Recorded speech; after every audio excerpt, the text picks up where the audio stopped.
to do that, you need to construct various forces and strategize an attack. So.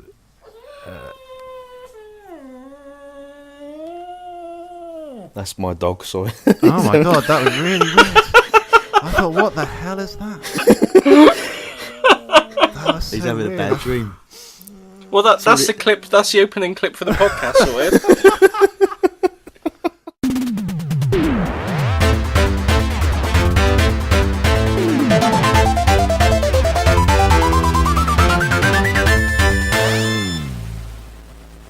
Hello and welcome to episode 11 of Podwap. I'm Ollie. With me, as always, is Tibbs. Hello. Rather under the weather, Tibbs, today, I'm A afraid. little bit. Yeah. Yeah, a little bit. Soldiering on. But for the first time ever in the long history of our podcast, we've got a third person. We've got a special guest. His name is Vic, and he's from Retro Electro. Hello, Vic. Hiya, good to hear you all. Yeah, good to hear you. Thank you for coming on. It's alright, might be the last guest you ever have if this doesn't go too well, but we'll see what happens. No, I think it'll be fine. So, yeah, Retro Electro, if you've never heard of it, we've talked about it before. You make models of consoles. Well, one console so far. But One so far, yep. One Hopefully so far, the yeah. first of many. Little Mega Drive. We've both got one. I think it's fantastic. I think Tibbs does as well. Yeah, good. I do. I love it. Yeah, I can't wait to talk to you about it. But first, we're going to start off how we traditionally start off and talk about the games that we've been playing lately. So, as our guest, Vic, I hope you don't mind starting us off. What you've been playing? What you've been up to lately? Sure. I'd like to say that I've been playing lots of games, but obviously starting up a new business means that most of my time has been working. But I've actually been playing Beat Saber on Oculus Rift. Oh, yeah. Perhaps more than most things because it's a bit of a pick up and have a 10-minute go of something. Yeah, it's pretty good. Don't know if you've played it. I don't think I've heard of that. What is it? Beat Saber's, think Guitar Hero with lightsabers. Oh, cool. So obviously VR game. In VR, yeah. Yeah, and you get these coloured blocks come towards you to the beat of a music, and you have a lightsaber in each hand, and you basically just have to smash the blocks of your lightsaber as they come towards you. Oh, that's pretty cool. And they have different triangular arrows on them to sort of swipe left, swipe right, up, down. And honestly, it's fantastic. I think it's the first VR game to sell over 1 million copies. Oh, cool. Even my wife has played it, and she's never played a video game in her life. And you know what? It's one of those games as well that you when you actually get quite good at a song, you start to really think that you look the business when you're playing it. You know, you start actually sort of swiping your hands in quite long arcs as if you're sort of, some sort of breakdancing Jedi Knight. It's really, really cool. Actually, very good game. Oh, brilliant. I missed. Okay. What format were you playing that on? Was that on PSVR or? Oculus Oh, Oculus Rift, cool. on the PC. Yeah. Yeah, the PC version's the way to go with it, I think, because you get all the, the sort of mods and You can song mod the packs songs. and stuff. Yep. And I never get tired of VR, to be honest with you. I really do. It's a shame it's not quite as accessible yet because you need a pretty high spec PC, and obviously, it's a little bit like going out for a night. You can never really be bothered to get off your backside and actually get out, but once you do, you really enjoy it. And VR's a little bit like that. You can't be bothered to put the headset on, but even after 2 years, it still never ceases to amaze me how amazing it actually looks when you put the headset on and you disappear into some sort of virtual world.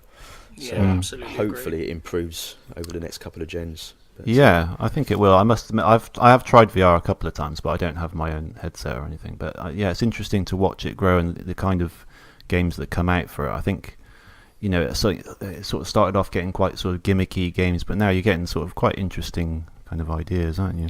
Yeah, I mean, I've got Elite Dangerous on it, and it's one of those things that it would always go down in one of like the defining gaming moments of my life. And obviously, I've been playing games for 40 years, but the sense of distance between yourself and the cockpit of the spaceship, and then that infinite space beyond the window, and it's absolutely incredible.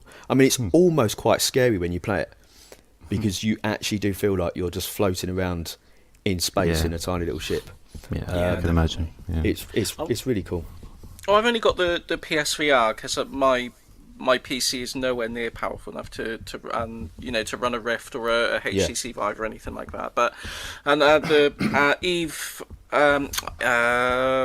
Valkyrie Elite, Elite doesn't have PSVR support, but Eve Valkyrie does, and it's that same sort of thing. When you're in the cockpit, the sense of scale you get is just phenomenal. It's hard to describe unless you actually sort of experience it. But it's amazing. Yeah. So and I would played say, a bit of that. Yeah, good. I would say as well. What I found about VR, I mean, if anyone's playing Pod-em Up Bingo at home, I'm about to mention Tetris Effect again, but it's the fact that Tetris Effect in VR. Who would think that VR would add anything to Tetris? But it just proved to me that there's so much more. We haven't even begun to sort of tap into what VR can really do yet. It's not just first person shooters and space sims and stuff. It can add so much to even sort of games you wouldn't think would have anything to the VR could add. Well, it allows you to focus, doesn't it, on something like Tetris? That's the thing. It kind of definitely blocks out the rest of the world and just completely immerses you in what you're trying to actually achieve. So that's good. Definitely. Yeah.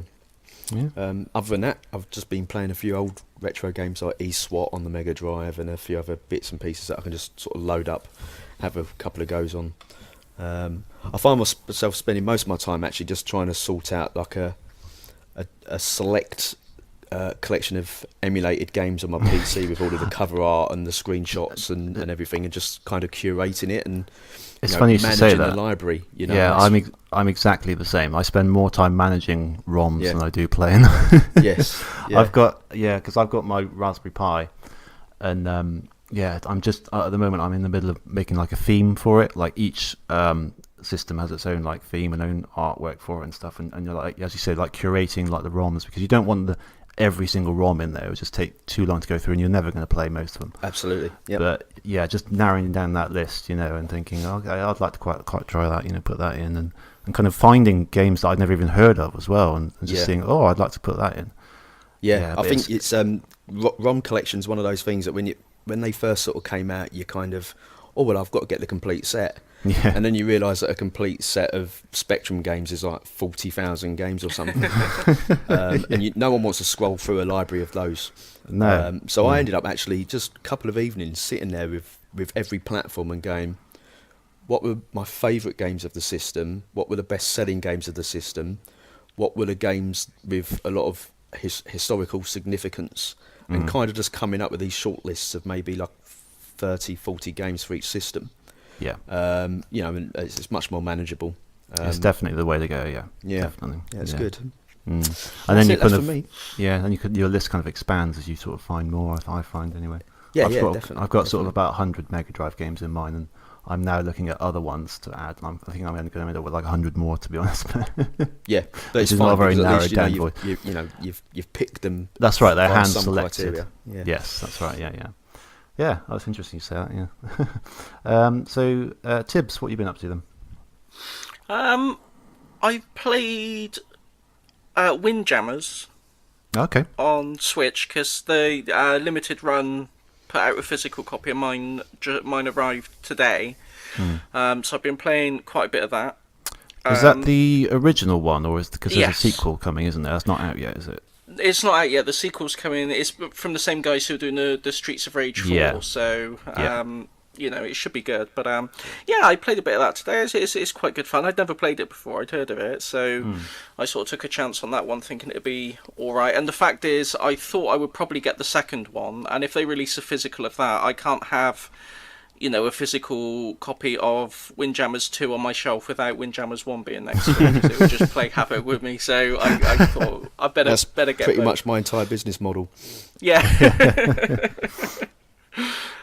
So I played a bit of that. I played some of the. I bought the Phoenix Wright trilogy that they've just released again on Switch. They haven't got physical release in the UK, so I had to import it. That's come out on the Switch. But I've been playing that again. Oh right, I didn't know that was out on the Switch. Yeah. It's Okay. really it's Switch. I think it's out on PS4 and Xbox as well. Actually, I think it's like a all major Is it? systems release. But Oh, right. Switch seemed the obvious choice to me because it's Mm. a good game to play portably if you're out and about. So, Yeah, I've never played them, but I'd imagine they're touchscreen heavy, aren't they? Because they're on DS originally. How have they got around that if it's on like PS4 and that? It's quite easy to get around it. I mean, most of the bulk of the game, the trials and stuff, can be controlled quite easily with just menu options. Okay. And the investigation side of the game acts more like a point and click kind of thing. So you just sort of move a mouse cursor around and investigate areas of the screen and stuff like that. So it doesn't lose anything at all by being on a console rather than on the touch screen. So. Right. Okay. Yeah, it's really good. I won't say too much because it's definitely a game we're going to cover on a future show at some point. Yeah, So, yeah. Besides that, I've been tweeting. I've been trying to get to grips with Game Maker a bit. So trying Yeah. to get my head around that. I've not done any actual coding since my Commodore 64. So, and a bit of Turbo Pascal in college. I'm not sure that's used for anything. It is, yeah. Oh, yeah, it is, absolutely. So, yeah, I've been just trying to get my head around that, really, and, that's been quite fun. But the rest of the time, it's been a bit, I haven't had much time outside of that to be playing many games, so it's just been a bit sort of dribs and drabs here and there, fitting in what I can, really. Yeah, one of those months, isn't it? Yeah, absolutely. Yeah. Okay. But how about you? Yeah, not too bad. I had between the last episode and this one, I've had a birthday. So I'm another year older, but What did you get for your birthday? I got. Yes, funny you should say that. I got 2 games. One of them is Starlink Battle for Atlas on Switch. Oh yeah. That's the one with the Star Fox version in it. So that was the like the Toys to Life thing. It came out initially. It came out at like 60 quid, and then about a month later, it dropped down to like 20 and stayed there. So I'm guessing it didn't sell particularly well. But it's still a pretty good game and well worth it for 20 quid. And you get that model with the R-wing model with it, which is almost worth a fair portion of that price anyway. But it's good. I haven't played loads of it yet, but it's just kind of like a sort of a shooter with a bit of No Man's Sky element to it. I don't think the worlds are procedurally generated, but they have that sort of look about them. You kind of explore these alien worlds and shoot bad guys and stuff. So it's it's a pretty good game. Yeah, but more than that, I've been playing Spider-Man on PS4. Yes. Yeah, Really good? and it's really, really good. It's really good. A lot of people say it's good. It's really fun. Yeah. Because I'm not really a comic book guy as I was such going to say, I anymore wouldn't than the have next guy. pegged you as a comic book guy, really. No, but you really don't have to be to enjoy this game. It's just fun. The whole web swinging mechanic around the city is really fun. You feel like a superhero. The fighting mechanics are really, kind of intuitive and really kind of powerful. But the city that you're in isn't just like a city that looks a bit like New York, because I went to New York about 5 years ago, and this city basically is New York. Like the layout, as far as I can see, is kind of perfect. It really feels like you're going back there, albeit swinging around. Obviously, I wasn't doing that last time. So yeah, it's amazing just trying to find all these sort of landmarks and stuff. And it's just really, because I don't play AAA games very often, but when I do, I'm always kind of amazed at what's possible now. Do you know what I mean? Yeah. Yeah. Like how have they done this? It's insane. The amount of hours that must have gone into it, they're incredible. But it's a real. Again, I'm not too far into it, about 10%, I think. But it's a good game, very good game. I'd recommend checking it out. Didn't they put like an Easter egg in that game where some guy wanted to propose to his girlfriend, and there's like a cinema or something there, and if certain conditions are met, it will sort of display a so and so will you marry me kind of thing on the screen, and it turned out that she turned out she said no, or she cheated on him or something. Oh my So god! they patched And they had to out, patch didn't it out. they? Yeah. That's incredible. It's What a great awful. story. Yeah. Oh well. Yeah, poor guy. No, I didn't hear about that. Yeah. It's funny what you're saying about being accurate to New York. I think the first game that I ever played where I was where they did something similar as Metropolis Street Racer on the Dreamcast. I don't know if you ever played that. I love that game. It's really, it was really absolutely amazing, and that really was like all the shops in London were just scanned in, sort of, and stuck in the correct streets and stuff. And brilliant game. That really, really good racing game. Good soundtrack as well. Yeah. I think it's probably one of the best racing games I've ever played, actually. It's really good. It's really amazing. like it. You can still find sealed copies of that on eBay. It's crazy, and for like not expensive prices either. Like, it blows my mind that there's so many copies out there just unbought. It's just a shame. It's an amazing game. I know, because it was kind of followed up by Project Gotham. That's right? Yeah. Because I didn't play. I've got a few of them. I haven't really played any of them very much. But what I have, I just, it didn't capture me as much as Metropolis Street Racer for some reason. I don't know why. I love the ghost mode on that as well, which was I think that's always. I mean, obviously people play racing games in different ways. I always had the most fun with two racing games, which was actually via demos, and one was Sega Rally on the Saturn, or the demo on Sega Saturn magazine, and then the demo for Metropolis Street Racer before I got the full game. And there's something quite nice about being limited to one track because it's a demo, and just continuously trying to get a faster time. Yeah, and I think sometimes with games like Forza and what have you, they're so big, you sort of do a race and then you move on to the next one, you move on to the next one, and it largely just seems to be ram as many cars out of the way as possible and just hold on to the first place. And I think there's something to be said for going back to that kind of just trying to trim seconds off of the same track over and over again. I know exactly what you mean. I had the same experience with when the first Gran Turismo came out, and they had a demo on the PlayStation magazine. It was just like one track, and I think it was time limited, so you couldn't even do like more than a few laps. I think you got like a lap and a bit.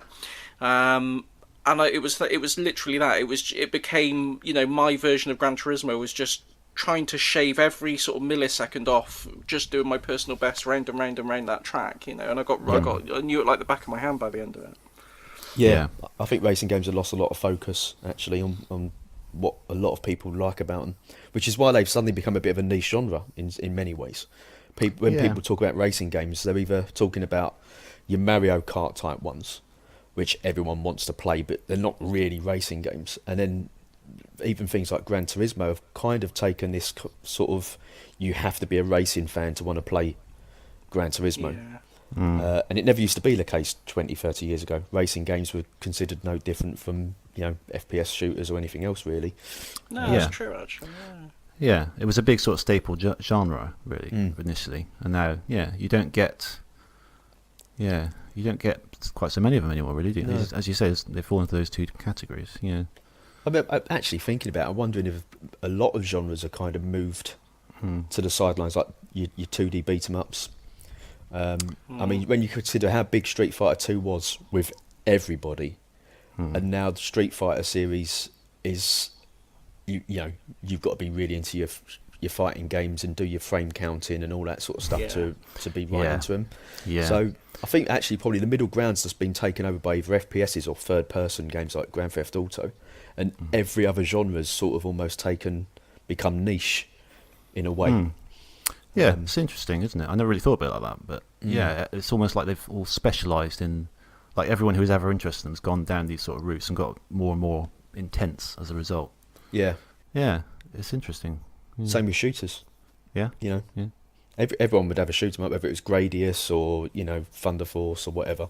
And now it's like, no, you've got to be able to dodge 5,000 bullets with one eye closed. That's right. Yeah, using your mouth to control the joystick, otherwise you're crap. Yeah, that's funny. I was listening to a podcast earlier, and there was a guy talking about a new shoot 'em up on the Switch. I can't remember what it's called now, but I looked it up and I thought, oh, that sounds really good because it was supposed to be like Thunder Force and that. But I saw the trailer, and as you say, it was just like bullets everywhere, and I'm like, that's A, that's really difficult, and B, that's just going to send me into a seizure or something. So one of my favourite arcade games was 1942, and it's probably one of those games that I think everyone has an arcade game which they can show off a little bit next to normies when they're watching you play an arcade game, and 1942 was my game which I actually could do really quite well on 10p. And you look at the pace of that game compared to the point where I stopped playing shooters was when Ikaruga came out, Yeah. Yeah. And I gave that, I bought it. Oh, I love a good shoot 'em up. Played it, and I was just like, no, I can't do this. This is too frustrating. And then you go back and play something like 1942, and you just sort of think the pace is just so different. I mean, I wouldn't be surprised if the people that are actually very good at playing modern day shooters could probably almost do something like 1942 without ever playing it before, and just work their way through it. Yeah. But it's a shame really. As I said, we seem to be largely limited to a number of big selling genres, and everything else takes a sidestep. Certainly in the AAA space, it does seem to have distilled down to a few key genres, and everything else, it's all indie developers out there that are sort of taking care of things, I think. Yeah. It's like I said in the last episode. The good thing about the indies is that no matter what your niche is, there'll be someone out there who probably wants to fill it. Do you know what I mean? Like, there'll be someone making those kind of old school shoot 'em up somewhere, where it's nice and simple, and like the awesome people can do it, and with no problems. But that's not really the point. It's about getting that original kind of feel of it.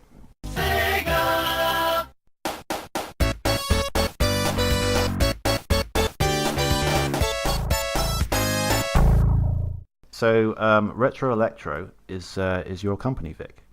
Yes. Could you describe, anyone who's never heard of it, could you describe what you do and what you're sort of aiming to do? Well, my tagline at the moment when I speak to people about it is that I want to essentially be the Funko of games, consoles and home computers. Which is probably the best way of describing it, but at the same time I've noticed that a lot of people have a bit of a loathing for Funko now, probably because they're so pervasive everywhere. But as far as what we're trying to achieve with it, that's really it. I want to get to the point where there isn't a games console or home computer, no matter how niche or how rare, that we don't ultimately end up producing a model for. Oh, nice. Because I think part of the reason why I had the idea in the first place is I wanted to actually get in and start rebuying some of the old systems that I had, which I'd sold, for next to nothing, as we probably all did, before we realised they were worth holding on to. And also to get hold of some systems that I couldn't have when I was a child, like the PC Engine or the Neo Geo, because they were too expensive or whatever. And not really having the money or the space to buy them now. Certainly haven't got the space. So for me, it was kind of, I'd quite like to just have these little scale models that I could have a shelf full of, and really appreciate either the ones that I had myself from a nostalgic point of view, or the systems that I never could get. The PC Engine with the CD attachment, I think would look absolutely great. So it was that kind of thing. And then I sort of thought, well, actually, where do you stop? Do you just do the main big systems, or do you try and do some more niche systems like the Vectrex, systems that you would have seen in video game magazines, but wouldn't have bought because that ultimately ended up being failures a lot of the time. And I think that's one of the big selling points with Funko. I think if Funko had just come out, for example, in the early days with a bobblehead of the X-Men, and that was it, I don't think people would have batted an eyelid. I think the thing that really made people take note of Funko was you'd go to things like Comic-Con and you'd see that they had characters from Breaking Bad or Game of Thrones, and it was just the thing of the more franchises they added, the more appealing the collections become. So I want to try and do something similar, even if I'm talking about things like the Sam Coupe, which a lot of people haven't even heard of before. I can't say I've heard of that. The Sam Coupe was it was like a pseudo sequel to the Spectrum. So it was a Z80 based system, but with a 16-bit graphics chip, if I remember rightly. So it had much better. It had graphics on par with perhaps the Atari ST, but was basically a Sinclair Spectrum from a processor point of view. So it would actually run Spectrum software, but was upgraded. And the hope was it would be a really good path for people to take from getting rid of the Spectrum, because the 16-bit systems were starting to take over. And I actually had one, but I my dad slung it away when we moved, and it was all boxed, and they go on eBay now for about £1,000. Oh man! Because they really were. Them now, it's a really nice looking system as well. Yeah, they were a really poor selling system. The Amiga just basically dominated by that point, so it was probably a little bit late to the party. But yeah, no, it's well worth sort of digging in. It's still got a small little fan base, as these systems often do. But you know, that's what I think would be quite cool about it, to release a model of the Sam Coupe for people that haven't even seen it. Just, you know, all adds to that kind of history of games consoles and computer systems. Yeah. But of course, you can't easily just produce a Sam Coupe as, you know, the second model, because there's no viable market for it until you've actually established the brand as a series of collectibles. Yeah. You know, to be quite honest with you, once you've actually got a series of collectibles, you hope that people will then start to buy the systems, even if they didn't particularly own the system. Yeah. You know, so yeah, I'm trying to kill two birds with one stone, really. You know, it's to appeal to the systems that people had, but also try and pay homage to the history of computing and video games, and, you know, show all these old systems. Well, I think it's quite a neat idea in general, because I think a lot of these systems are, the aesthetics of the system and the physical design of the system isn't something that a lot of people generally talk about or appreciate, is it? You know, it's something that goes really underappreciated. Yes. I mean, I think that's actually one of the biggest hurdles that we've got to deal with. Is a lot of the time people will look at the system. Like if I do some of the video game markets, and we'll have the systems on sort of nice display stands and what have you, you'll get quite a lot of people say, you know, does it play games? Which becomes a little bit tiring after a while, because you know it's pretty obvious. There's no HDMI ports on it, or USB ports. Plus it's only, you know, 35 quid. Some people think they're getting a deal there, I suppose. Yeah, and it's trying to get people used to the fact of actually some of these systems were aesthetically quite pleasing, or either, you know, pleasing from an ergonomics point of view, or just really colourful old systems. I mean, the GameCube and all of its many colours, I think that would look great in a little miniature version. Oh yeah. You know, and at the end of the day, we can all play the games on Switch, PS4. You could play them on your Wii via the Nintendo store. You could download thousands of ROMs if you want to, stick them on a Raspberry Pi. So I personally have never really understood the idea of wanting to buy 4 or 5 mini systems that you plug into your TV, just taking up more and more HDMI ports. I'd rather play the games either on an original system or on a computer, and then have a shelf of models to appreciate the look of the systems. Well, yeah, I mean, when you think about it, every aspect of games is, you know, you've got soundtracks for people who are into, you know, the music and stuff behind the games. You've got art books. You've got every kind of collectible, and sort of every aspect of games has its own sort of subgenre of things appreciating it. But the consoles themselves, there's nothing really, is there? No. Yeah. No, and when we did some market research, when the NES Mini came out and really took off, and I would say, I can't remember the number of people I sort of did the questionnaire to, but it was more than half said that the primary reason for buying the NES Mini wasn't because it played games, it was because it was a miniature NES. Yeah. You know, it actually was the fact that they were looking at this NES and going, oh my God, how cute is it? Oh, you know, that would look lovely on my shelf.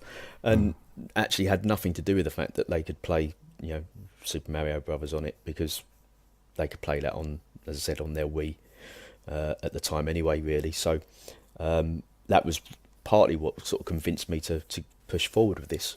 It's like, if you can buy models of aeroplanes, you can buy models of Ferraris and Porsches, you can buy models of Sonic the Hedgehog and Mario, and it'd be a real shame if at no point you can't go back and buy models of the Neo Geo, the PlayStation 2, the Dreamcast, the Mega Drive, you know, and all the other systems. So that's what we're aiming to do. But it's tough. As I said, it's tough because it's not been done before in this particular way. And I think it's just getting that mindset through to people that, you know, if you did have these old systems, they're great nostalgic value to just stick on your desk or wherever. and not so much worry about playing the games side of things. That's something different. But I'm sure it'll get there. I think once we actually produce the second model, I think it will click with people in general more. I mean, you guys obviously got it straight away. Oh yeah, and lots of people do, and it's lovely to hear. I've had nothing but positive feedback. Touch wood. It's brilliant. It's been very, very good. Yeah. Because look, I just want to let people know that as we're talking on this podcast, this isn't. I'm not a businessman that thought, I'll try and monopolise on retro gaming. Gaming is my life, and always has been. And I think that's why when I first went through the design process with this and I was speaking to Sega about getting the licensing, I didn't want to stop at just producing the actual console itself, because I thought, well, that doesn't really tick all of the boxes in my mind as to for the nostalgia. I wanted to look at the retail box as well, because that was part and parcel of it. You get a Mega Drive for Christmas or whatever, and it was opening that original box, which is why we ended up doing a sort of miniature of the box as well, and the controller and a game medium, whether that's a cartridge or a CD or DVD or whatever. So we wanted to actually make sure we produced absolutely everything that you would get with the original system, short of some AV cables, because what's the point in that? Yeah, little model AV cables was brilliant. It's a brilliant package, I got to say. I've got it right. I've got mine right in front of me actually, and yeah, the attention to detail on the console itself is incredible. You compare it to the real thing, and it's just you've got everything where it should be. All the curves, all the the actual switches will work. You can move them up and down. The cartridge it's surprisingly difficult actually to get. It did take us as far as the design part. Probably took us 12 months of going back, getting the production changed a bit, getting samples sent through to us. It's not quite right. Even the colours. It's what really. This is interesting to me. It might bore your audience to tears, but the white on the system for the reset button, the Mega Drive text, and the white of where the LED is on the front of the Mega Drive, they're all different to look at, but they're different because of the surfaces that they're on. So on an original Mega Drive, when you look at it, the reset button actually looks a little bit grey. Yeah. And the white around the LED looks almost pure brilliant white, and the white of the Sega Mega Drive wording is like in between the two. The reason they actually all come out different isn't because they're different shades of white, it's because the reset button's actually made of white plastic, which ultimately ends up coming out a bit grey. The white around the reset, the LED is actually on gloss plastic, so it automatically comes out looking a little bit brighter. And then the white of the Sega is actually on the matte plastic. So that by natural printing process on the original system, they come out the way they do. Of course, when you're doing the model and the reset button is actually paint instead of white plastic, you have to try and match the colours in a slightly different way. So all of that sort of stuff is real. The first ones come back and the whites are just all over the shop. So yeah, and there's even the hole on the back of the Mega Drive, which I don't know if you've seen. Yes. Serves no purpose on an original Mega Drive, but we made sure it was on there because it's it's on the original. So yeah, I would say if I was going to be critical of my own system, the only caveat we made as far as the model itself was the AV ports. And the reason that they're actually painted as opposed to moulded is that we want to try and do various variants of the Mega Drive, and the various variants of the Mega Drive had different AV ports. So like the very early versions had the extension port on them, which got removed on subsequent versions.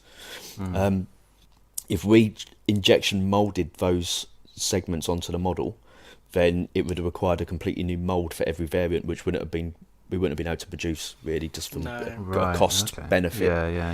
So we took the decision that if we was going to release like an Altered Beast first version of the Mega Drive and a Japanese variant and the US variant, that we'd have to just leave that bit painted on, because then we could paint in the actual ports. We wanted to be accurate to the versions more so than having them sort of just plastic holes, if you like. So you have to make those sort of decisions sometimes. No, I think that was the right decision to make, as you say. I mean, and it's on the back anyway, so exactly, yeah. No one has it facing the back on their shelf, do they? Yeah. Yeah, it's, as I say, it's brilliant. So, what was your background? Out of curiosity, do you have a product design kind of background? No, I'm a computer programmer, software developer. Oh, okay, right. That's interesting. Yeah. So So if you want any advice, Terry, then I was going to say, I might have to take you up on that. that's what I do for a living. But yeah, it's the games model thing was just something that I thought, no, I've got to try it. I've had various other business ventures throughout my life, of varying degrees of success. But getting into gaming at some point was what I always wanted to do, and this seemed like a reasonably good avenue. right. So, Games programming itself is far too difficult. yeah. Not difficult to do necessarily, to actually just make a success of and actually get involved in. So this seemed like quite a good one. And it was something that I wanted for myself. As I said, the whole reason for doing it was because I haven't got the space or the money to have a big retro collection. So Yeah. yeah. I know it's a great sort of alternate really for space. Certainly, you can have them all lined up, and they won't take up anywhere near as much room.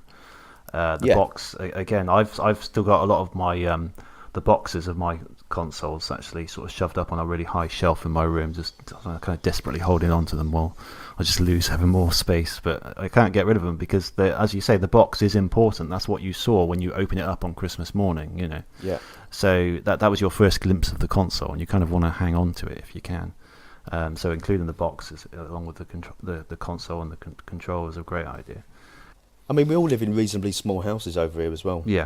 Comparatively to you look at the States. I mean, I'm a member of a lot of retro Facebook groups, and you'll see a lot of American retro fans sort of putting photographs of their collections, but they're often in their basements. I know, these massive basements full of shelves. And their basements are massive because they're pretty much the square footage of the whole house almost. And it's like, well, that's great. But I live in a end of terraced house with a wife and 3 kids and a dog and 2 rabbits. My gaming room is literally a broom cupboard. I feel like Philip Schofield in there. Yeah. Same here. I've got stick about probably two the same consoles room. and you're done. That's it. So yeah. Yeah. Can I ask, like you said, no one's really done something like this before. And you said, it might take a few sort of releases for it to really click with people and people to really get what you're trying to do. Yeah. Did it take much convincing when you had to speak to Sega in terms of getting the license in and pitching the idea to them? Were they on board with it straight away, or did they take a bit of convincing as to what you were trying to do, or what was their reaction really? I've had active discussions with, and I've said this to a few other sort of YouTubers. If you was to take the 5 biggest games companies in history, so obviously we've got the big players now of Sony and Microsoft and Nintendo, and that's pretty much it. But if you look over the past, from when video games consoles started, I've had discussions with a number of them. Everyone that I've had a discussion with has been positive and really liked the idea. I've had no one turn around and say, not too sure about that, which is good. That's really good. Yeah. At the same time, I think the success of the NES Mini probably helped with that attitude a little bit. Yeah. But yeah, no, they've been all been quite positive with it, and Sega have been great so far. That's good. That's really good. Yeah. Yeah. No, that's great to hear. I think a lot of these companies are quite sort of open to these kind of products these days, because you see Sega especially sort of licensing out quite a lot, don't you? And it's it's great to hear that they've been on board with it. Yeah. Well, the thing is, a lot of companies are really, especially these days, they're very protective about their licenses and stuff. So I think if they agree to license it to you, I think that's a sign that you're onto something. You're onto something good. I like to think so. I mean, that was certainly the attitude I took when I got through the door with these people in the first place. Yeah. I mean, some are much more protective than others. Nintendo, I imagine, are going to be a little bit more protective. Yeah. Just notoriously so. Yeah. But I don't. There was a temptation early on to sort of just kind of, in the same way that you can buy model cars that are quite clearly a BMW 3 Series but don't have the word BMW anywhere.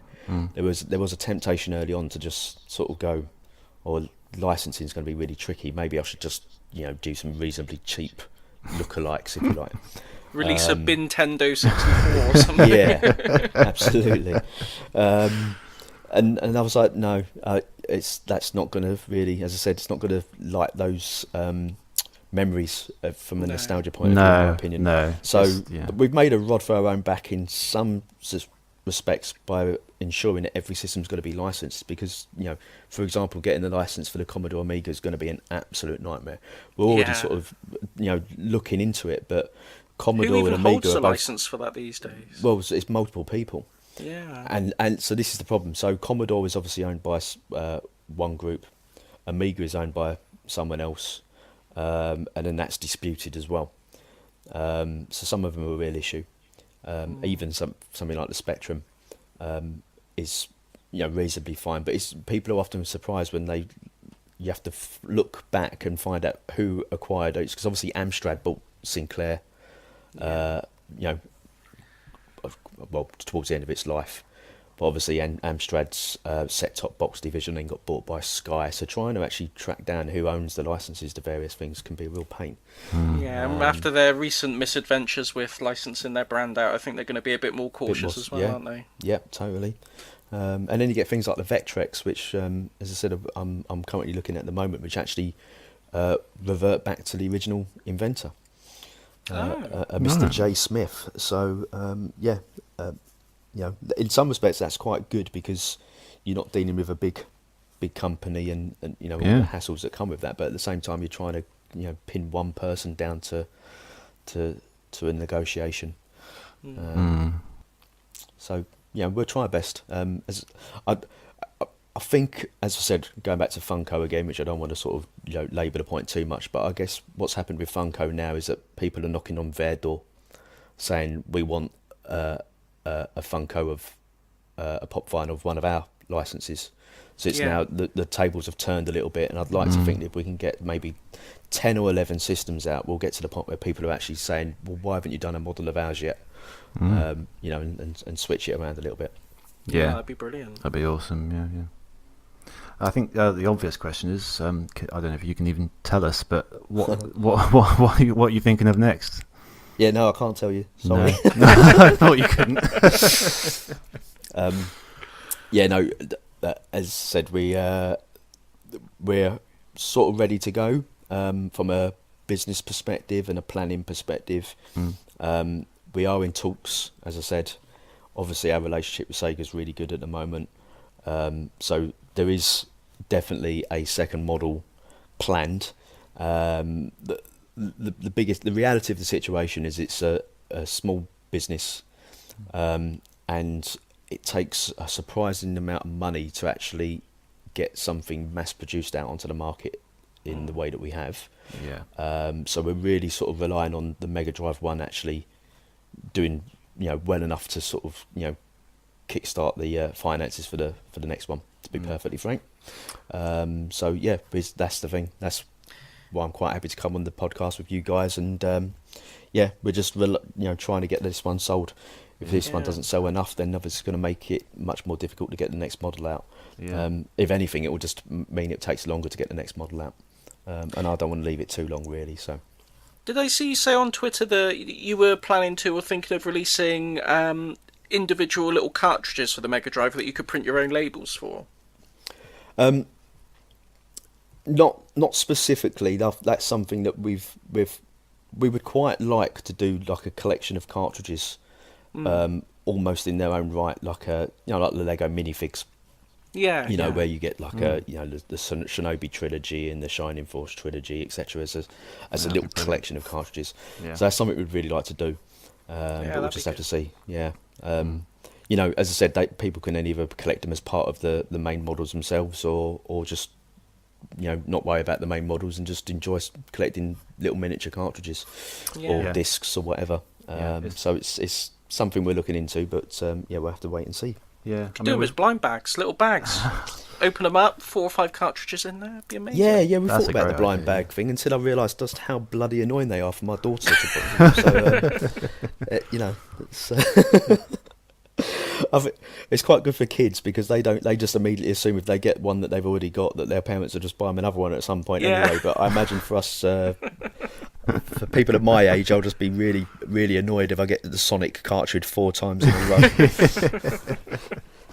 I mean, we haven't really talked much about the cartridge itself, but it's a great idea. It works really, really well. I'm sort of taking it out and plugging it in as we speak. You know, I love it. I love the size of it. You know, it's still bigger than a Switch cartridge, by the way. If you don't have one. Yeah. And it's just a great idea. It really sort of adds a lot to the product, I think. You know, it's the thing that when we do these sort of various markets and shows, that's the thing that we like to demonstrate to people the most. We'll give them the cartridge and let them put it in, and it really does sell the idea. I can imagine so. Yeah. It sounds like such a silly little thing, doesn't it? But that's what it's all about, really. It's just about firing off those neurons in the back of your mind of what it was like actually plugging the cartridge in. And if we hadn't done that, I just don't think it would have had the same effect. Yeah. The biggest problem we have as being an internet-based retailer is trying to get that over to people. That tactile kind of feeling is a really good selling point, but it's very difficult to get it over over the internet, which is why we're trying to do a lot of these various trade markets and what have you. Yeah, I saw you doing those. Did I guess you had quite a lot of interest from that. A lot of people coming up and having a look. Yeah. Loads of people taking photos and stuff, and it's the other thing as well. Even if you've just ignored the cartridge mechanism, going back to what you were saying before about making it as detailed as we have, when we take photographs of it and we stick it on the website, a lot of people just think, well, it's a Mega Drive. We've actually designed it too deep, too accurate in some respects, and it doesn't. You don't immediately see. No, you need the scale. Scale. Yeah. So that's why as I said, we've done some photos with like an original Sonic cartridge and an Apple, anything just to give it a bit of scale. Yeah, I think when they came up with the NES Mini, that holding it in your hand was quite a good way of doing it as well. Yes, that kind of gives you a good perspective, doesn't it? Yeah, I think you're right. Yeah, we're probably going to try and do a few more sort of like Twitter videos and a few more photos actually in the hand. Yeah, they seem to garner quite a good response. Yeah. So yeah, but the other thing we want to do is we want to try and get people to sort of promote like modifying them and being a bit more sort of adventurous with what you do with them, like sticking them in like 3D picture frames, that kind of thing. Or obviously we've had someone stick a Raspberry Pi in one already. Yeah, and with the working cartridge as well. Yeah, that's amazing. It's incredible. It's incredible what people can do, and it's just using the RFID chips, put it in the cartridge, and it loads the game up. So it's all clever stuff. Yeah, very good, very good. Well, I don't know if Tibbs, you want to have any more questions for Vic or? No, I think I've covered the questions I had. I mean, like I say, I think I was really interested to see how receptive Sega were to the idea, and it seems that they were on board with it sort of pretty much straight away. So I don't know. It's just good to hear, because I think sometimes people get the impression that sort of game companies and gamers are sort of separated by this sort of wide gulf, and one's all profit driven and the other one's we just want to play the games, and it's nice to see that both sides can really appreciate and be on the same page with a project like this. It's really nice. Yeah, I mean they have to build up a slight wall. It's really funny when you first start with something like this and you think, right, I need to speak to people about licensing. You can't believe how difficult it is to even try and get the correct contacts at big games companies to even start that conversation, because of course they're a consumer facing business, and not to do a discredit to gamers or whatever, but obviously they're quite demanding. There's a lot of gamers that are quite young. It's not like you can bang a telephone number on your website and say, just please give us a call about anything you like. So they tend to obscure a lot of their sort of internal departments behind contact forms on websites, because they don't want people complaining about the fact that a certain game's crashed on their PC. So they have to build up that barrier, but once you get behind that, absolutely they're passionate about what they do. For the most part. Yeah, that's awesome. I mean, I love it. I'd like to think that even if the business we had 30 or 40 models and it was incredibly busy, pushing out new systems all the time and what have you. I like to think that I would continue to sort of do this kind of thing with people, because being a gamer my whole life, once you actually get into the retro gaming sort of sub community, if you like, everyone's been so cool, really friendly, really helpful. All the people that do podcasts and YouTubers and stuff, everyone helps each other out. And it's just been, really, really, really nice. Gaming gets a lot of bad rep for being toxic, and people that just want to shoot each other, and violence in video games and all this sort of stuff. And that might be true up to a point with the wider gaming community, possibly, but the retro gaming side's been lovely. If all else, and I hope the business does take off, because obviously I've got a lot of money riding on it. But in 15 years' time, I could always look back and say, well, that was a really decent bunch of people that I met and were willing to help out. So. Yeah. Well, it's based on so much love, isn't it, the retro community? I mean, it's all based on things that, it's not just, bitching about the current games or the current climate of whatever. It's about talking about the things that you love from your childhood. You don't focus on the bad things, you focus on the good things, and everyone kind of shares in that, really, don't they? Absolutely. So, and that's what your product's all about, really. So, yeah. Hope so, yep. Yeah. Brilliant. Okay. Thank you very much for that. That was really, really interesting. Thank you. No problem at all. Yeah. Okay. Well, we're going to take a quick break now, and then when we come back, you've picked a book club pick for us as well, haven't you? Yes. Very interested in this one. Keeping in with the theme of our shows. So, yeah, we're going to talk about that in a minute. So we'll see you in a sec.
Welcome back to Bottom Up. As I was just saying to you in the break, brilliant chat with you, Vic, about the model. We wish you all the best with it. It's really cool. Thank you. Can't wait to see Appreciate it. what you're going to come up with next. What's your website if anyone wants to log on? RetroElectroModels.com. Okay. And the Mega Drive is $34.99. Is that right? Yep. Yep. Okay. So get on We've it. just started doing free postage as well. Ah, brilliant. Okay. But yeah, it's one of those things, isn't it, where you look at the analytics and you think, is the postage the thing that stops people finishing off in the shopping cart or whatever? So we thought we'd make things a bit simpler and okay. And Very good. start offering free postage. Very good. And it's limited to 2,000 units. Is that right? That's correct. Yeah. Okay, so get on it, people. Get on it. It's a great model. Honestly, you've got to get on it. So we do a book club pick every month, and we normally take it in turns. This time, as the guest, you've picked the book club pick for this month. Do you want to tell the people what it is? Right, so I think the correct naming, as you discussed on your last podcast, is Herzog Zwei. Yeah. But as a 14-year-old who didn't speak any German, and still don't, I used to call it Herzog Zwei. Yeah. And my mates that I used to play it with used to call it Herzog Zwei. Yeah. So it's not going to be called anything other than Herzog Zwei for the rest of this podcast. Okay, fair enough. Saying Herzog Zwei, just apart from the fact that makes me sound like I'm an extra on Hello Hello, it just doesn't sound right. So no, I can totally see that. Yeah, it's funny because I looked up a few YouTube videos on it, and every single one of them was saying Herzog Zwei or Herzog Zwei or something like that, and no one said Zwei. It's funny. No. We've all played Final Fantasy VII here, have we, at some point? Yep. Yeah. Yeah.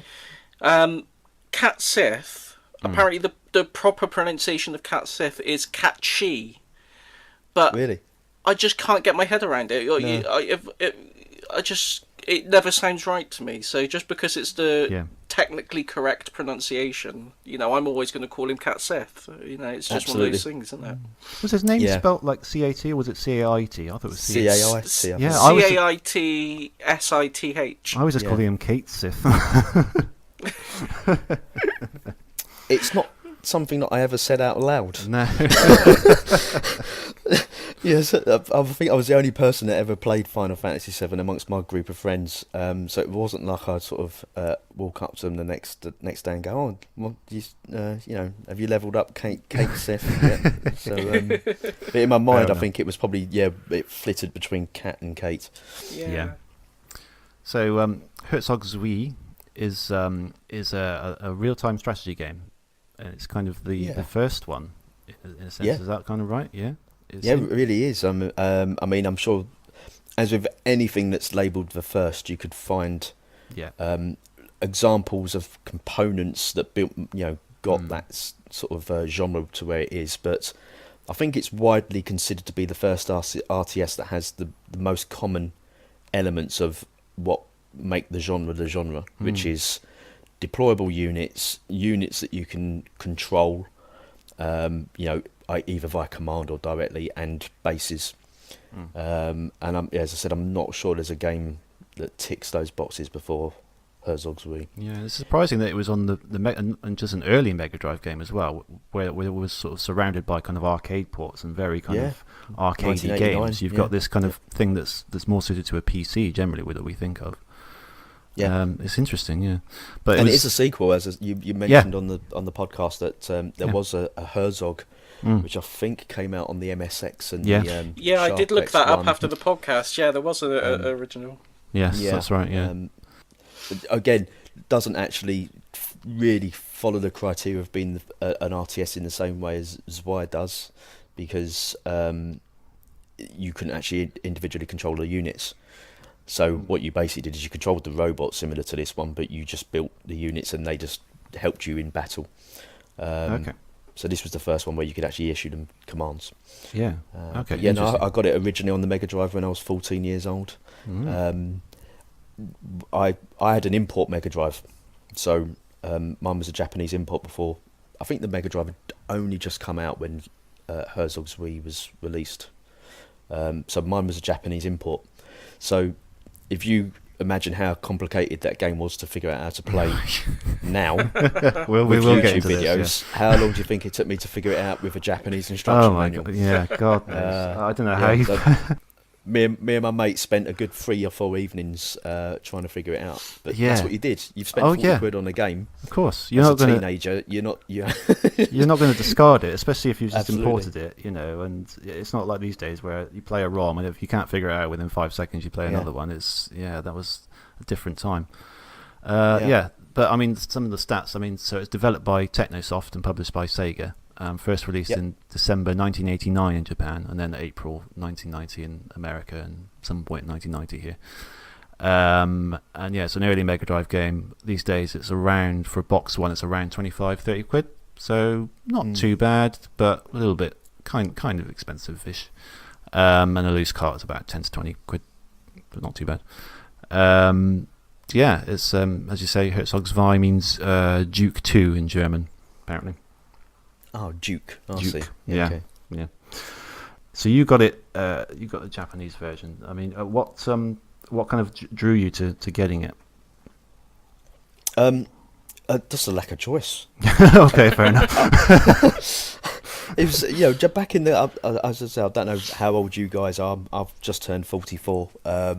So as I said, I was a teenager when the Mega Drive sort of got announced in Japan. Absolutely wanted one. I had a Master System before that, and although you could get lots of games in the mail order, so you'd look in the back of computer and video games, and there'd be your typical mail order ad with about 50 or 60 import games. Obviously, that's just a line of text. It doesn't give you anything to go on, and if you're going to be spending good import money on a game, unless computer and video games on Me Machines actually reviewed it, you weren't going to take a chance. Herzog Zwei was one of the games that you could actually see in the shop. There used to be a shop called Chicana Computers in Tottenham Court Road in London, that used to have a lot of the import stuff on display. So took a look at it. Already had Thunder Force 2, which was also made by Technosoft. That was one of the first games I got for the Mega Drive. So I thought it looked good. But as I said, trying to figure it out was an absolute nightmare. Once we did figure it out, because I often just played games with my best mate at the time. The reason I recommended it is that once we got over that hurdle and actually played it multiplayer, it was just one of the best multiplayer games at the time that we'd ever played. Yeah, I can see that. Yeah. As I said, this was before Street Fighter as well. So and before Mario Kart, I believe. So when you think about it, what other 2-player games did people play on games consoles? And this game was just like absolutely mind-blowing from that perspective. There was a real sort of combat competitiveness to it, playing it multiplayer. It's not quite as good playing against a computer, and that was my only concern when recommending it to you guys, was that we'd potentially be missing out on the best element of this, which is the multiplayer side. I definitely got that element came across, definitely, because I mean playing against a computer is interesting, but I was looking at sort of strategies on YouTube as well, and a lot of the times you could we'll get into more of the details of the game in a minute, but there was one person just basically taking like even a soldier or a tank or something, going to the far corner just behind the enemy base, dropping him off, shooting the base, letting that shoot the base, and then just sort of defending it, and then just kind of kind of ignoring all the other kind of aspects of it, because the AI was too dumb to kind of go into that corner and defend itself. Kind of I don't want to put my programming hat on too much, but by far the most difficult thing with writing a game like that is the AI. Oh yeah, definitely. And how you're limited to just the navigation of units is difficult in itself. I mean, there's certain algorithms that you can write that are known algorithms. I can't remember what it's called, like A-parving or something. But the AI was always going to be a weak point. Fortunately, at the time there was no internet, so we didn't. You couldn't. You couldn't see couldn't that, look up the way of cheesing the system. In that particular way, and I still haven't. So thanks for ruining that for me. Oh, sorry about that. It kind of ruined it for me as well when I saw it. It's a bit like the first time you find out that in was it Afterburner on the Master System, you could basically just hold the plane in the top left-hand corner and not get shot down. Well, like we mentioned on our previous podcast, the Duck Hunt and the old light gun games, if you just pointed the gun at a light bulb, it would percent accuracy. So no, it's definitely it's a really good multiplayer game. And I know Damien McFarland on Twitter the other day. I think I tagged you guys in on it. Yes, you did. Yeah. He mentioned it purely off the cuff that it's one of the best multiplayer games out there. So I think maybe what we should do at some point is perhaps try and RetroArch, the emulator now has network multiplayer. It does now, capabilities. It does, yeah. Which I imagine are a bit of a pain in the ass to get up and running, but it might be worth it for this game, just to experience it in that way. Oh yeah, definitely. I mean, you'd cream us. I think. I mean, I think because we said it'd be less trouble to set up than this Skype conversation. Probably, yeah. I mean, as I said, I revisited it purely because I've mentioned it on the podcast, and I hadn't played it for a good long time myself. But largely because I'd just forgotten what all of the commands did, and I couldn't be bothered to learn them again. But just yesterday was the first time I finally got round to beating the computer without any of your cheats, as you've just mentioned. Oh right, no, I didn't manage that at all in my in my 10 minutes. No, it's kind of just. I think there's a speed element, isn't there, to trying to get as many of the bases taken over with the main units first. I find with these, because with real-time strategy games, I find myself under a lot of pressure to get everything kind of right, and you've got to be across so many different things. Okay, I need to defend my base, but I also need to start occupying other bases, and got to think about their base, and it kind of a brain melt at the beginning where you're not really sure what to do at first. I found that not being very good at RTSs at all. So let's run over some of the rules, because it is a complicated game. And I've got some notes here to make sure I don't miss anything. So basically, the object is to destroy your opponent's base, and you take control of a sort of a shoot 'em up style ship that can roam freely around this terrain in a top down perspective. So the ship runs out of fuel quickly, and when it does, or you get shot down, you're transported back to your base with a short time penalty. It can also transform into a rather cool but slower paced mech to participate in ground-based attacks and to conserve energy. You cannot directly attack the enemy base. To do that, you need to construct various forces and strategize an attack.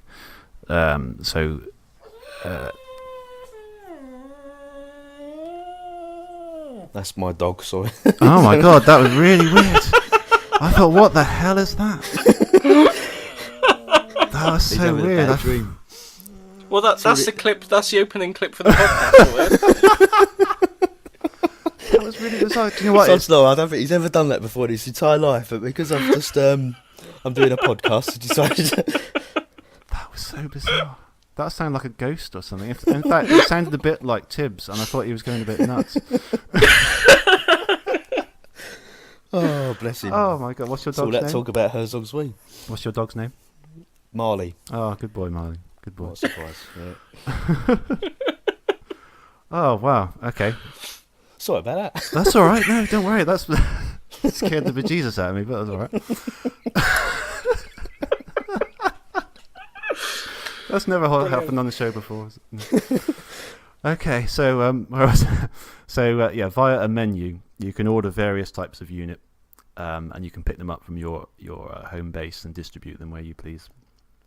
Unfortunately, the units and the instructions that you can give them are given various code names rather than sort of sensible names for the most part. I have no idea why they did that, but yep. It's really weird, isn't it? Like you need a manual or a crib sheet or something to know what each thing is. And I mean, it seemed to me maybe they're sort of well-known military terms. I don't know. I'm not very au fait with that, but yeah, it seemed a bit bizarre. So you need like a little guide or figure it out through trial and error as you did in Japanese. To be fair, I mean, I don't know how you found it, but you do pick up the main ones. You do definitely pretty quickly. Actually, they become blindingly obvious at some point, don't they? You go, well, that's obviously attack the base, and that's obviously go into a base. Yes, yeah, true, yeah. I mean, I managed to find. I've got Retro Gamer did a what's the word? A compilation of they got a Mega Drive and a SNES book, and they did a compilation of their articles. And I managed to dig it out and find the Herzog Zwei in here, and it's got a complete kind of list of. I put it on Twitter actually. It's got a complete list of all the units and the kind of the programs you can give them, which that's very useful. Which is extremely helpful because you can look it up. But I mean, there's not actually that many kind of guides I found because I was looking on the internet. I couldn't find anything like that. Kind of like this image goes with this kind of thing, and this is what they do.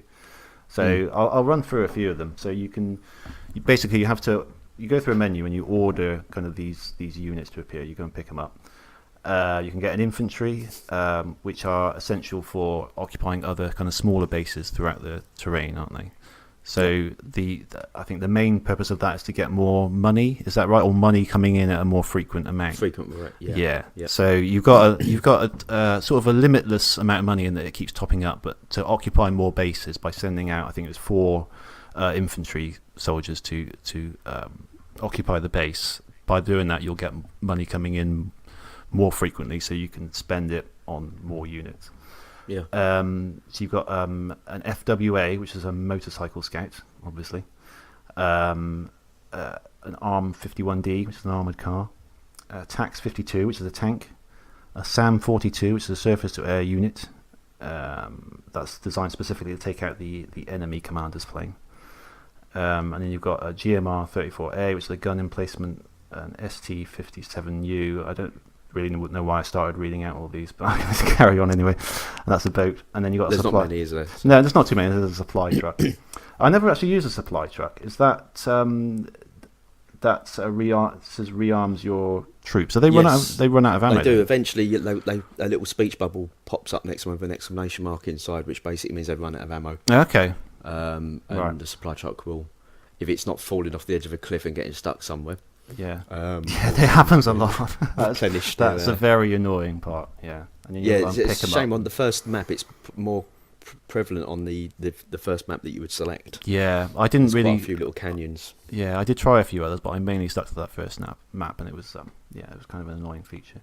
And then you Yeah. can program each of those with various things. So you can program them to sort of stay still and only attack when something comes nearby. You can tell them to patrol, approach a base and stay there, kind of. And then you can you tell them to go and occupy the nearest small base, pursue other enemies, and then the big one was sort of go and attack the base, basically. So, I mean, you've basically, while this is going on, you've got your opponent flying around doing the same thing as you. He's going, and as I said before, you start off and you hear all these sound effects going on, and it's the opponent kind of making all these preparations, and you're like, oh god, I've got to get going and get moving. And he's basically going around to all the other bases and trying to occupy them, setting up his own defences. And yeah, then you've got to kind of do the same, really. And yeah, basically just making sure you've got the balance between arming your bases and sending out tanks and stuff to try and slowly whittle down the health bar of the base.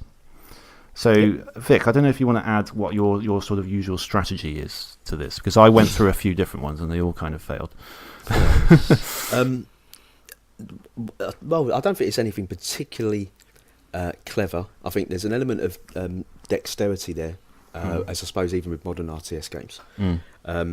The men units build really quickly, and it's worth noting that you don't have to be on top of a base to actually set off a build, like an order to do a build. Yeah, it took me a while to find that. Yeah, so you can set it off while you're coming back from one of the other bases, so it's ready to be collected when you actually get back to your home base. That's right. The tactic that seems to work for me is to actually try and take one or two of the more centre bases first. So rather than going for the obvious ones which are nearest to you, he's unlikely to take those off of you because they're closest to your home base. But if you take the ones near the middle of the map first, and at least just get one or two tanks around them, it allows you a bit more breathing space to then take the other ones, that are nearest your base without too much trouble. Okay. So I think that's the tactic I tend to use. It's then just about putting a number of tanks around the bases, which the way that the AI obviously works, which you could argue that it's not particularly clever, but I suppose when you think about it, he has to do one of these things. It'll start to just pick on one base.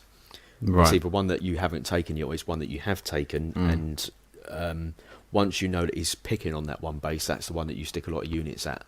And then it's just kind of that juggling between making sure there's enough units around that base to stop him from taking it, and at the same time just trying to get a few units to attack his main base or to try and take one of the other bases. And it's juggling those two things. And then at some point what you'll notice is he'll give up on that particular base if he can't take it, and then start on one of the others.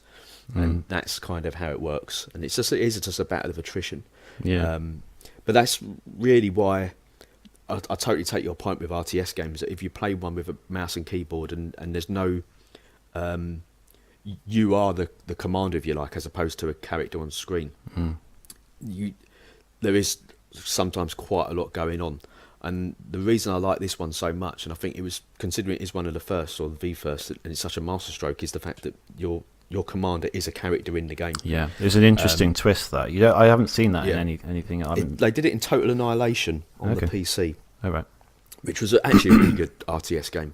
And that came out shortly after Red Alert, I think, and did try to do something different. And it's interesting, people thought that was unique to that game, didn't realise that it had actually been done already. But having that ship means that you can see exactly what the other enemy's doing, which means I don't find it quite so stressful, because you've got that kind of focus on where your ship is and where their ship is. Yes. So I like it from that perspective, and I think it's really, what amazes me from someone that's always been a fan of game design and written my own sort of little games myself over the years, is that there are so many design choices within that game that are absolutely the best design choice, and if you was to do it a different way, the whole thing wouldn't have worked quite as well as it does. So for example, and other RTSs have done this, the idea that you have to put 4 units into a base to take the base is brilliant. If they'd done it as just one unit, like an engineer would do in Command and Conquer or Red Alert, and it just takes the base over, that wouldn't have. I don't think it would have worked half as well, because you would have had this constant thing where he's putting his person in and taking it, then you're putting it in and taking it, and the fact that you have 4 units. You know, when you think these guys were starting from scratch designing this game, they hadn't seen anything like it before, and that worked really well. Yeah. The fact that you can't destroy their home base directly with your main ship. Yes. Is again really good design choice. Yeah, it must have gone through that. Yeah, it must have gone through so many iterations to kind of get these rules worked out. Because as you kind of play it, you start to understand these rules, and you realise what you can and can't do. And you kind of think, on their side, they must have gone through the same process, and they must have tried, okay, if we can attack the base, that's no fun, because we can just go and attack the base and just do none of that stuff. So, but even having energy on the plane, so you can only fly far from your base, really clever. Yeah. Really forces the game down a particular mechanics route that, you know, otherwise you'd be flying all over the place. Yeah. The ability to transform, really good. There's so many really clever design choices in that game. Yeah. And it's a shame that it's just criminally underlooked. It might not be quite as much fun to play. As I said, this is what we're here to talk about, and I'm not quite sure what your overall thoughts are of it. But from a historic point of view, and to appreciate what it achieved at the point when it came out, I think it was well worth mentioning. Yeah, definitely. It's a very, very interesting game. I mean, I'm not particularly an RTS fan. I think, especially at this time, you know, I've got a young family, not a lot of time. I prefer to play games that are just sort of, I don't have to think about too much. You know, I just have to react. So, it's a difficult one, because I can totally appreciate all of these little things that have gone into it, and exactly everything you've said. It is generally a very good game, but I don't know if it's one that I would eagerly play again, just because I find it quite stressful, and there is a learning curve to it, and I do kind of want to do it, and I don't kind of want to do it. I don't know. I mean, Tibbs, what were your thoughts on it? Did you have anything? I think the failing with it is with me rather than the game. Yeah. When I played it, I wanted, because I know Vic really helpfully sent us across a YouTube video that sort of explained it all and laid it all out. Yeah. I wanted to give it a try without that at first, to try and, because I hadn't played it before, so I wanted to go into it as if I was playing it back in the day. You know, I didn't have any guides for it, and I just wanted to experience it. And I remember there's a game on the PlayStation and PC as well, an RTS game called Zed, and it's about these little sort of robots that go about. Yeah. And I remember playing the demo of that and just thinking, I don't know what's going on. I'm so bad at this. And I had flashbacks of that when I was playing it. It was that same sort of thing where it's just really overwhelming. But like Zed, it does kind of all click in. And then when you see the you know, when you watch the tutorials and you read the guides on exactly what's happening and what you're supposed to be doing, it really does click into place. I think I'd probably enjoy it more playing it multiplayer than against a PC, against the computer. Yeah, I think that's what it's designed for, isn't it? I can imagine. Well, you're not under pressure either, then, are you? No. Yeah, because if the other person's just as rubbish as you are at the outset, you've both got a bit of breathing space. I mean, that would completely change it for me. I think I didn't get to play it against another person, but I think playing it against someone else with your skill level. Yeah. Exactly. That's the thing. If you've got two people playing it and you're playing it together, you're both learning it together, you're both at an equal skill level. Yeah. I think it's one of those games that would become very quickly frustrating if there's mismatched skills. If one of you's really good at it, one of you's not very good at it, you're gonna have a rough time with it. But I think if you're going into it together and you're both learning it together, I think it'd be a tremendous amount of fun. Yeah, I can totally see how much fun you would have had at the time once you and your friend got it clicked into place for you. Yeah, definitely. And of course, it's split screen as well. Yeah. So you're not really it's not relying on you hiding each other's screens like a lot of, you know, obviously FPS multiplayer games do, and even modern day RTS games. You tend to have like a fog of war or a shroud, depending on the type of game. And there's a lot of, you're purposely not looking at what the other person's doing. Whereas on this one, it's like, well, it's like a game of chess, actually. You can see what the other people's pieces are in a game of chess, and it doesn't make it a lesser game. That's a really good analogy, actually. You know, and you can see everything the other person's doing, and you just got to react to it. and they know you're going to react to it. Yeah. Yeah, I totally take your point. It's there is a learning curve. It definitely does click. One thing I noticed going back to it after many years was, and I don't know if you had this, but when I got into a bit of a high pressure situation, like I'm having a shooting match with the enemy commander, I would get the buttons mixed up. Yes. And I'd quite often want to transform and end up just flicking into the menu. I was constantly getting the buttons mixed up. Yeah. It doesn't matter how many times I played it, I still end up having a bit of a spaz moment every now and again where I'm just randomly loading up various screens. That's right. Well, that's the thing that it adds to the stress I found, because for some reason, I don't know why, because I'm usually quite good with my buttons, but I was just getting them mixed up all over the place.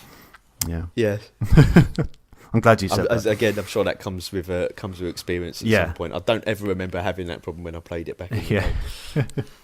I think one thing we've got to mention as well, and I don't think we've touched on yet, is how good that soundtrack is. Oh, it's brilliant, isn't it? Yeah. Yeah.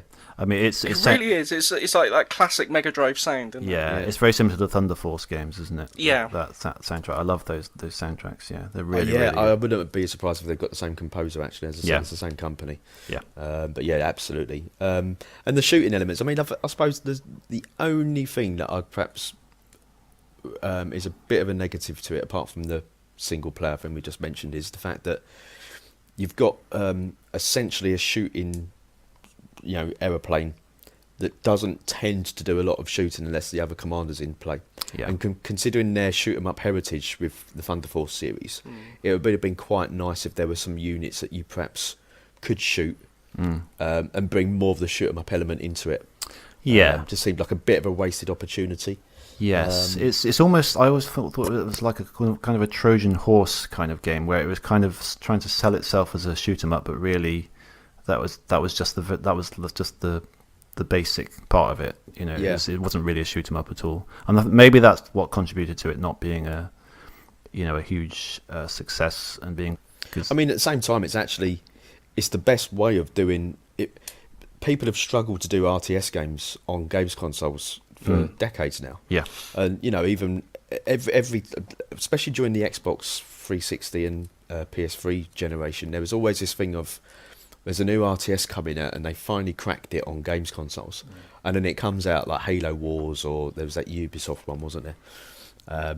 And they come out and inevitably they're like, no, it's actually a bit rubbish with a controller. You need a keyboard and mouse. Yeah. And actually having the plane solves that problem straight away. It does, yeah. Because it's not trying to be a keyboard and mouse RTS. So as I said, I give it full credit for that as well. Having the commander on as far as a games console with a control pad, it's the best way of doing an RTS. Yeah. You don't feel like it's cutting corners. You just feel like, well, that's how it's been designed. Yeah. Definitely. Commander's on screen and he picks up the units and drops them around. Yeah, there is a very natural sense to that, really, isn't there? And it just kind of it goes well with the Mega Drive as well. That's how Mega Drive games are played. You play as a character, as an avatar, and it's just the difference is he's kind of commanding other things rather than doing things just for himself. Yeah, it's a really good point actually. There was a remake, spiritual remake, made a few years ago. I can't remember the name of it. It's on PC. Yeah. Because I was just about to say, it's one of those games that with a little bit of tweaking, you could see that using modern sensibilities, there'd be a really, really good game to be had there. Yeah. Just get rid of some of the clunkiness of the controls when it's in robot form. Yeah. Improve the AI a little bit. But yeah, what was the name of it? I'll see if I can remember the name. I'll tweet it out. Yeah, no, that'd be really good to find out. Actually, I think it's called Air Force or something like that. But, okay. Yeah. I was thinking it would make a great kind of almost like a co-op game, wouldn't it? If you had a co-op mode in it and like two people, one person looking after the base, another person kind of attacking the other one, against an AI or against two other people. That would be quite good, wouldn't it? Yeah, absolutely. Yeah. But we should definitely we should try and get it up and running. Multiplayer. Yeah, definitely. Just so at least you don't go away thinking that it's not that great. But I'm sure the multiplayer is great. Yeah, we should we'll give it a go. Yes, definitely. It was because last time we did Toe Jam and Earl, and there was a sense from that the multiplayer was especially what other people said about it. The multiplayer was really where it was at with that game, and I think it's definitely the same here, probably even more so in here. So I've been meaning to kind of look into that net play on RetroArch because it seems really good. Yeah. I think you've got to get exactly the same ROMs. I've had difficulty trying to do that. The sequel, the spiritual successor, was that Air Mech Arena? Does that sound like the right one? Yeah. Oh, okay. Air Mech, yeah. That's the one. That was free to play for a while, actually, I think, when it was in an early release form. So I had a brief go of it. Oh, okay. Xbox 360 and PC. Oh, okay. Interesting. Yeah. I have to look into that one. Good. Yeah, excellent. Okay. Anything else to say about this game? I'd say anyone listening should give it a try. Definitely. If you've got the ability to do it to do it multiplayer, then that's definitely the way to go, I think. Yeah. It looks like it. Yeah. I would say, and I would say the same to you too, is that persevere if you can until the point when you beat the computer once. Yeah. Because the payoff once you've beaten him, that stress level drops, and everything suddenly goes. It was worth it. Yeah. And the game then takes on a different appeal once you've beaten it just that first time, without doing any of the tricks. As I said, it actually isn't that difficult. It's just it's a speed thing and just constantly looking at the radar to see where he's going and just trying to cut him off. Yeah. I got kind of close at one point. So yeah, it's definitely possible. I think with a couple more goes, I reckon I could get a strategy down. Well, I think Vic, it's what you said earlier. It's about the dexterity and the speed of what you're doing and keeping mindful of everything that's going on. That's the key to it, isn't it? Yeah.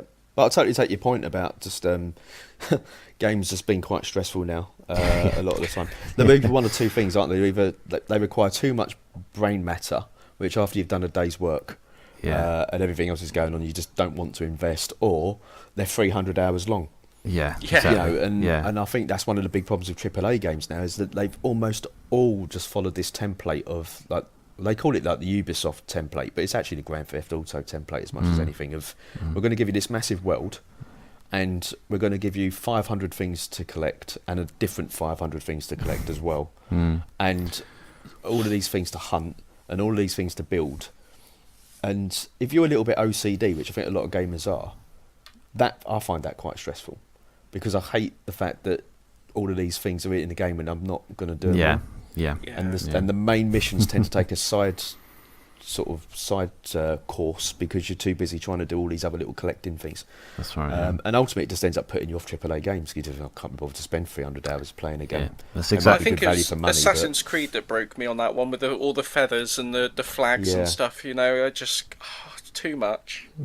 It's exactly what puts me off AAA. I don't play them very often anymore, just because I really don't have the time, you know. And like Spider-Man, for instance, I think it's got a good single player campaign. It's got a lot of other stuff to find in there, and I'm just like, I'm never going to get around to all that. It's just, I don't want to spend like months, because that's what it will take me to do it. Months playing one game. I'd rather just play, lots of little smaller games and just kind of keep it self-contained.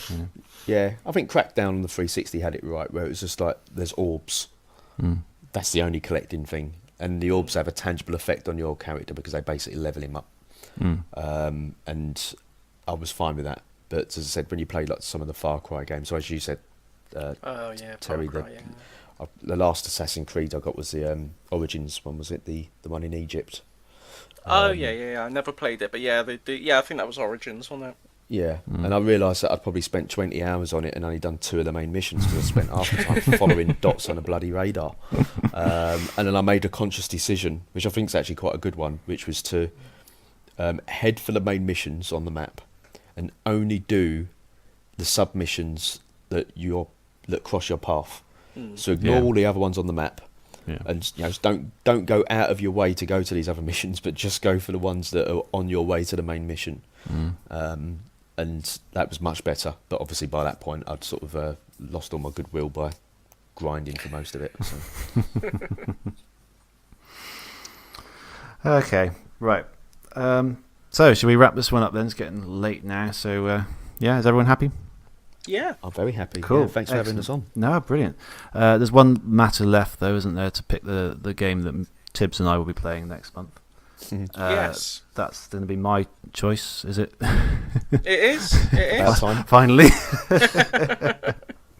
Okay, so this one we're going to. There we go. Hang on. So we're going to play the sequel to a classic game from my childhood, a classic handheld game from my childhood. The game that we're going to be playing is on the Game Boy. It's going to be Super Mario Land 2 6 Golden Coins. Oh, awesome. Yeah. I never played. Well, I played this a little bit in emulation, but I never played it much as a kid. But I played the first one to death. I think if you, like me, if you had like the combination of Mega Drive and Game Boy, this was your Mario. Do you know what I mean? Like if you didn't have access to the NES, you didn't have access to the SNES. Absolutely. You know, this was your only.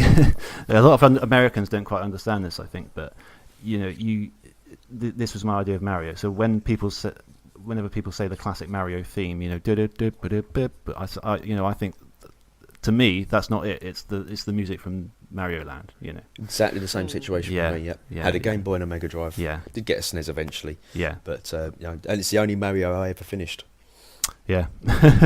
Didn't complete any of the others. Yeah. So, No, the 2D ones are rock, aren't they? But yeah, so we're going to be. I've always been curious about the second one. I think it's quite a weird kind of Mario, isn't it? It's a bit like Mario Brothers 2 on the NES, and it's quite different, you know. So I'll be intrigued. Yeah. Which wasn't originally a Mario game. No, was that's it? right. Yeah, no, it's Yeah. What's it called again? I've forgotten its name now. Yeah, so have I. Yeah, But yes, it was. Yeah, it was a reskin. It was a wasn't Japanese. It was a Japanese Yeah. game that was reskinned, wasn't it?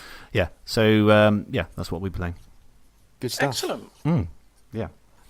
Right. So thanks again, Vic, for joining us. It's been an absolute No pleasure, problem mate. at all. Thanks for No. having And us. thank you for your patience with all the technical problems we had earlier. Yeah. Well, as I said, that's Microsoft only paid $9 billion for it. So what do you expect? Yeah. Well, exactly. Yeah. So Tibbs, where can Pop Quiz? Where can people find us? Everywhere. Everywhere. Everywhere. Anywhere that good podcasts are found. You can also find us on Twitter at Podemup. Yep. Podemup@gmail.com, is that the one? That's the one. Yeah, we do have. I haven't looked at that website that I'm supposed to be looking at, so I will try and do that soon for you. Yeah, there is a website, but it's top secret for It's now. top secret. I need to design it when I get a spare moment. We're on YouTube as well. So Oh, yeah, we are on YouTube. I'm going to put this episode up on YouTube as well. Yeah, I think that's about it. Vic, your website again, just in case anyone missed it. RetroElectroModels.com. Yeah, go and check it We're out. also on Facebook and Twitter, and we have stores on Amazon and eBay as well. If anyone's would prefer to buy from one of the established places. Excellent. And the official Sega store as well, I know. That's right. Yeah, I saw that today. Actually, yeah. Yep, on the official Sega store. I think they're currently out of stock actually. So Are they? Oh, okay. if someone desperately wants one, they can get it from our store. Yeah, excellent. Okay, well, again, we wish you all of luck with it. It's a great Thank you. model. We can't wait to see what you're coming up with next. And yeah, brilliant stuff. It's been a pleasure. Okay, thanks, guys. All right, everyone, take it easy. Bye bye. Thank you. Bye. Bye.